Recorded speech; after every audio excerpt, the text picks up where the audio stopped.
প্রতি মাসে একটি পূর্ণিমা একটি অমাবস্যা পড়ে। এই অমাবস্যা দিনটি সম্পূর্ণরূপে পূর্বপুরুষ বা পূর্বপুরুষদের উপাসনার জন্য নিবেদিত। অমাবস্যা দিনগুলি বিবাহ, বাগদান, মুন্ডন এবং গৃহপ্রবেশের মতো শুভ কাজ সম্পন্ন হয় না। শুভ কর্ম সম্পাদনের জন্য অশুভ বলে বিবেচিত হয়।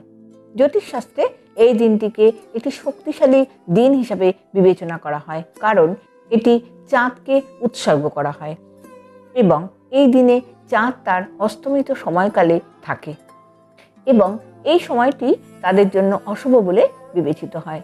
যাদের জন্মসূত্রে চাঁদের অবস্থান খারাপ থাকে, কিছু প্রতিকার করলে চাঁদের খারাপ প্রভাব থেকে মুক্তি পাবেন।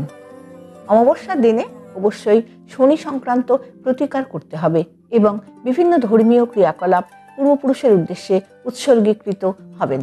যদি আপনার জন্মের চার্টে চাঁদ খারাপ অবস্থানে থাকে, তবে এটি অবশ্যই আপনার মেজাজ, আবেগ এবং অনুভূতি এগুলিকে প্রভাবিত করবে, কারণ শুধুমাত্র ভগবান শিবই আপনাকে এর ক্ষতিকারক প্রভাব থেকে বাঁচাবেন।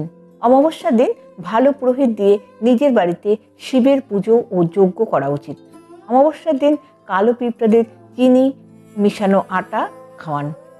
অমাবস্যার রাত্রে 5টি লাল ফুল ও 5টি জ্বলন্ত প্রদীপ প্রবাহিত জলে ভাসিয়ে দিন।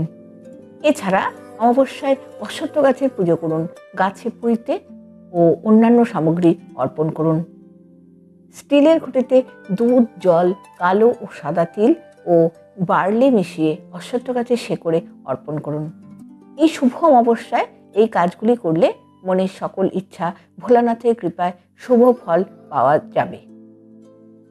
আগামী 25শে ফাল্গুন 9ই মার্চ শনিবার অমাবস্যা সন্ধ্যা 5টা 44 থেকে পরদিন রবিবার দিবা 3টে 20 পর্যন্ত থাকবে।